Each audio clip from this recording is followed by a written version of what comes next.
रोज़गार हर साल देंगे, 2 करोड़ रोज़गार हमको दिखाइए ना, कहाँ दिए।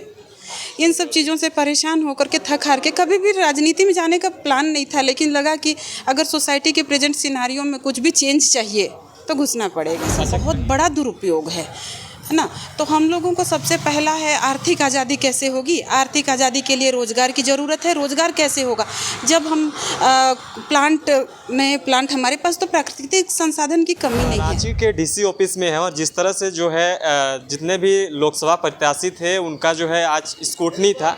आज हमारे बीच एक प्रत्याशी हैं जो किन किन मुद्दों के साथ वो चुनाव में आ रही हैं, सारी चीज़ों को रखने की कोशिश करते हैं। आइए थोड़ा सा दीदी, सबसे पहले जोहार। जोहार। क्या नाम है आपका? मेरा नाम है सर्वेश्वरी साहू। सर्वेश्वरी साहू। अच्छा, आप चुनाव लड़ रही हैं शायद रांची लोकसभा से, कौन सा पार्टी है, क्या कुछ हुआ? मेरा पार्टी है एकम सनातन भारत दल। अच्छा, हाँ। तो स्क्रूटनी वगैरह सब कुछ हो गया? हाँ, स्क्रूटनी सब हो गया।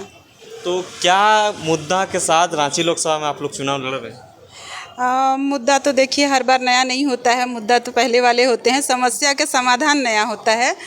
हमारे पास मुद्दा तो 1 लाख रोज़गार की ज़रूरत है। हमारे जितने युवा हैं अभी शिक्षित युवा, वो बेरोज़गार हैं, रोज़गार की तलाश में पलायन करते हैं, उस पलायन को रोकना है। एचईसी को रिफॉर्म करना है, रांची को कंप्यूटर सिटी बनाना है और रांची एयरपोर्ट को इंटरनेशनल एयरपोर्ट बनाना है। अच्छा, आपका जो मुद्दा है, मान रहे हैं कि सारे जो है रांची लोकसभा के लिए ही है, लेकिन इससे पहले जो है आप एक प्रत्याशी हैं तो आपका क्वालिफिकेशन पर भी सवाल उठेगा। तो लोगों को ये बताने का प्रयास करिए कि आप कितना क्या तक है आपका क्वालिफिकेशन? मैं जवाहर नवोदय विद्यालय की स्टूडेंट रही हूँ। मैं अपने 98 बैच पास आउट हूँ। मैं अपने बैच की रीजनल टॉपर हूँ। मैं LLB की हूँ। मैं अभी झारखंड हाई कोर्ट में प्रैक्टिस करती हूँ और बीएड भी हूँ। अच्छा, हाँ। मतलब ये वकील, बीएड, टीचर लाइन में जाना और पॉलिटिक्स में मूव करना, ये किस तरह से? एक्चुअली ना हस्बैंड एयरफोर्स में थे मेरे, तो जहाँ जहाँ पोस्टिंग जाते रहे वहाँ जो क्वालिफ़िकेशन लगा, कॉलेज है आसानी से हम कर सकते हैं तो वो करते रहे। एक्चुअली शादी तो हमारी हो गई थी +2 करने के बाद ही, सारी पढ़ाई मैंने शादी के बाद किया है। अच्छा, तो रांची लोकसभा में ऐसा क्या मुद्दा आपको दिखा, मतलब किन शोषण के साथ जो है लोग यहाँ पे जी रहे हैं, जिस वजह से आप एक नॉमिनेशन किए, नॉमिनेशन के बाद चुनावी जो रिफॉर्म करने की जो बात कर रहे हैं, पॉलिटिकल रिफॉर्म करने की जो बात कर रहे हैं, तो मतलब किस तरह का ये सोच आया आपको? 24 साल हो गए देखो हमारे झारखंड को बने हुए, लेकिन जो स्थिति थी जहाँ की तहाँ है। हमारा जो प्रकृति है उसने हमें बहुत सारे प्राकृतिक संपदाओं से परिपूर्ण किया है, लेकिन सबसे ज़्यादा गरीबी आप देखेंगे हमारे गरीब जो तबके हैं वो तो जहाँ के तहाँ है। जो समस्या थी वो जहाँ के तहाँ है। हमारे हर बार प्रत्याशी आते हैं, प्रतिनिधि आते हैं, जनादेश दे करके हम उनको भेज देते हैं और जाने के बाद क्या करते हैं, वो नोट का ढेर लेके बैठते हैं और जितने तरह की साजिश है, जितने तरह के षड्यंत्र हैं करते हैं, जेल चले जाते हैं, बैठ जाते हैं प्रत्याशी। और हमारी जनता के पास रह क्या जाता है, आधार कार्ड, राशन कार्ड और वोटर कार्ड। उनकी जो स्थिति है यथा स्थिति बनी रहती है। तो नोटों का ढेर लेकर के बैठे होते हैं। आप देखिए कल परसों भी अभी हमारे ईडी ने छापा किया है तो कुछ करोड़ रुपए निकले हैं, वो भी किसी नौकर के घर से। तो इस तरह तो यहाँ पर मेजॉरिटी की सरकार थी हमारी, डबल इंजन की सरकार थी हमारी, जनादेश लेकर के गए थे, फिर भी कोई रिफॉर्म का काम नहीं किया। झारखंड की जनता के लिए स्पेशली सेंट्रल गवर्नमेंट हो या जो हमारी मेजॉरिटी की गवर्नमेंट थी, उनको कोई फ़र्क नहीं पड़ा, कोई कुछ नया नहीं किए। कुछ बदलाव तो 10 साल मेजॉरिटी के सरकार के पास बहुत समय था, सफिशिएंट समय था।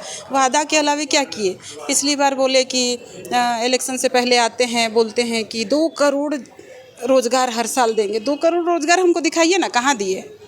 इन सब चीज़ों से परेशान होकर के थक हार के कभी भी राजनीति में जाने का प्लान नहीं था, लेकिन लगा कि अगर सोसाइटी के प्रेजेंट सिनारियो में कुछ भी चेंज चाहिए तो घुसना पड़ेगा। अच्छा, कहीं ना कहीं अभी झारखंड की युवाओं की बात करें तो दर दर भटक ही रहे हैं, इस पर क्या ख्याल है? किस तरह का मतलब चेंज करने का सोच रहे हैं? क्योंकि 5 सालों के दरमियान जो है कुछ वैकेंसी आई नहीं है। अगर वैकेंसी आती भी है तो कुछ तरह का पेपर लीक, पैसा इधर उधर हो ही जाता है। बेरोजगार छात्र जो है सड़कों पे घूम रहे हैं, इस पर क्या ख्याल है? सबसे ज़्यादा दुखद बात यही है, मैं खुद भी प्रत्याशी रही हूँ, 6वां JPSC तक मैं फाइनल दी हूँ एग्ज़ाम, तो मैं जानती हूँ, मैं समझती हूँ जब हम तैयारी करते हैं, एग्ज़ाम की तैयारी करते हैं और एग्ज़ाम जब वैकेंसी आती है तो एक तो वैकेंसी 6 साल 7 साल 8 साल में एक बार वैकेंसी आती है और उस पर भी कंट्रोवर्सी हो जाता है, कोई ना कोई रीट एप्लीकेशन आ जाता है और सुप्रीम कोर्ट तक केस चलता रहता है। इन सब से क्या है कि पढ़े लिखे बेरोजगार जो हैं हमारे जैसे जो लोग थे वो बहुत हद से ज़्यादा प्रताड़ित हैं, वो अल्टीमेटली हार करके चले जाते हैं, दूसरे राज्यों में रोज़गार की तलाश में पलायन करते हैं। तो ये हमारे मानव संसाधन का बहुत बड़ा दुरुपयोग है ना। तो हम लोगों को सबसे पहला है आर्थिक आज़ादी कैसे होगी। आर्थिक आज़ादी के लिए रोज़गार की ज़रूरत है। रोज़गार कैसे होगा जब हम प्लांट हमारे पास तो प्राकृतिक संसाधन की कमी नहीं है। एक किसी भी तरह का एक प्लांट को इस्टेब्लिश करने के लिए जितनी रिक्वायरमेंट होती है सब कुछ है हमारे पास में। कोयला देख लीजिए, ज़मीन देख लीजिए, जंगल देख लीजिए, पानी देख लीजिए, यहाँ मेन पावर देख लीजिए, सब कुछ है किसी भी प्रोडक्शन हाउस के लिए। लेकिन हमने हमारी सरकारों ने 24 साल में कोई नया बड़ा प्लांट नहीं किया जिससे रोज़गार बढ़े और कोई नया रिफाइनरी नहीं लगाया, कुछ भी नहीं किया। यहाँ तक कि पुराना जो हमारा HEC था वो भी मरने के कगार पे है। युवाओं को मतलब कैसे रोजगार से जोड़िएगा? हम लोग नया प्लांट लगाएंगे, जो सूटेबल होगा वो विशेषज्ञ लोगों की टीम के साथ बैठ करके हम लोग प्लान करके हमारा जो संसाधन है, जैसे कोयला का खदान है, हमारे पास कोयला का खदान है तो बिजली की तो कम से कम आपूर्ति हमारे सही होनी चाहिए थी ना। लेकिन ऐसा कुछ नहीं होता है। यहाँ पे क्या करते हैं, बड़े बड़े ठेकेदारों को बेच देते हैं, बिजली का बनाते हैं और क्या करते हैं, बंगाल में बेचते हैं। अच्छा, हाँ, यही बात रहा है। जिस तरह से रांची लोकसभा की बात करें तो बड़े बड़े सेंट्रल पार्टियां भी हैं, BJP है, कांग्रेस है और बहुत सारे निर्दलीय प्रत्याशी भी हैं। कैसे टक्कर दीजिएगा उन तक सभी को?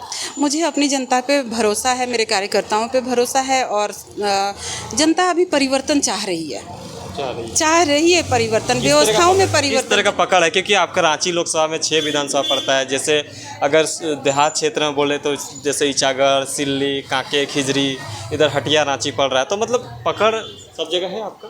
पकड़ तो है और बड़ी बात ये होती है कि हम इस बार पहली बार चुनाव में उतरे हैं। इससे पहले हमने कोई राजनीति किया नहीं है तो थोड़ा समय तो लगता है, पर हम इस बार अपील करते हैं कि एक बार झारखंड की बेटी को एक बार मौका दीजिए, जनादेश दीजिए, देखिए कैसे व्यवस्थाओं में परिवर्तन नहीं होता है। हम कटिबद्ध हैं व्यवस्थाओं में परिवर्तन के लिए, करप्शन ख़त्म करना है और जो हमारे मिडिल क्लास और लोअर क्लास स्टूडेंट्स हैं उनको रोज़गार के अलावे एजुकेशन भी अच्छे क्वालिटी का मिले। 18% GST करके हम प्राइवेटाइज करके बैठे हुए हैं एजुकेशन सिस्टम को। सरकारी स्कूल में ही पढ़ सकता है बच्चा, सरकारी स्कूल में ही पढ़ सकता है ना। आप एग्ज़ाम वैकेंसीज क्रिएट कर रहे हैं, खाली जगह है, एक अधिकारी 4-4, 6-6 चार्ज में है। क्यों? जब हमारे पास वैकेंसी है, कैंडिडेट हैं, एलिजिबल कैंडिडेट हैं, तो उनको क्यों नहीं रोज़गार से जोड़ना है? क्यों एग्ज़ाम्स कंडक्ट नहीं करने हैं? अगर JPSC से नहीं होता है, सरकार को दिखना चाहिए कि मेरे स्टूडेंट्स हैं जो प्रत्याशी हैं उन लोगों के साथ इतना ज़्यादती हो रहा है, 6-6 साल 10-10 साल तैयारी कर रहे हैं और वैकेंसी आ नहीं रही। अगर सरकार को ये सब चीज़ नहीं दिखता है, एक नहीं कर सकता है एग्ज़ाम कंडक्ट, JPSC SSC कोई एग्ज़ाम अपने आप इंडिपेंडेंटली फेयर एग्ज़ाम ट्रांसपेरेंट नहीं कर सकता है। UPSC को दीजिए, करवाइए हर साल एग्ज़ाम। मेरे प्रत्याशी, मेरे जो तैयारी कर रहे हैं वो उन स्टूडेंटों को हर साल एटलीस्ट एक मौका ज़रूर मिलना चाहिए। सही बात है। झारखंड में तो रोज़गार मिल ही नहीं रहा है। और रहा सवाल कि हम पढ़ें क्यों अगर हमको रोज़गार मिलना ही नहीं। बोल देंगे हमारे शासन में बैठे हुए बड़े नेता बोल देंगे कि पकौड़ा बनाना। भैया पकौड़ा बनाने के लिए BA MA MSc करके टीचर B.Ed करके बैठा हुआ है, पकौड़े बनाने के लिए आप रोज़गार नहीं देंगे उनको, पकौड़े बनवाएंगे? सही बात है। और पकौड़े ही बनाने हैं तो पढ़े क्यों हम? जी। आपके तमाम जो लोकसभा वासी के लिए क्या कुछ मैसेज रहेगा रांची लोकसभा वासी के लिए, क्योंकि आप प्रत्याशी हैं? मैं पहली बार आपके बीच में आई हूँ और झारखंड की बेटी हूँ। झारखंड मेरा जन्म स्थान है। मैं यहाँ की सारी समस्याओं को जड़ से, मूल से, आधारभूत तरीके से जानती हूँ। यहाँ जो परिवर्तन करना है उसके लिए मैं कटिबद्ध होकर के आई हूँ। आपसे आग्रह करती हूँ, आइए, आपका आह्वान करती हूँ, एक बार आइए, मुझे त्रिभुज है मेरा, ट्रायंगल चुनाव चिन्ह है मेरा, उस पर एक बार वोट दीजिए, मुझे एक बार जनादेश दीजिए। मैं आपकी समस्याओं को भी सुनूंगी और समाधान आप खुद बताइए कि कैसे समाधान होगा। मैं आपके बहुत बहुत बहुत धन्यवाद। धन्यवाद। तो तमाम चीज़ों की जानकारी जो है हमने ले ली है। बाकायदा वीडियो में और भी अगर कोई सवाल बच रहा है तो आप हमें कमेंट्स में कमेंट्स कर सकते हैं। बने रहे, देखते रहिए जोहार, नमस्कार।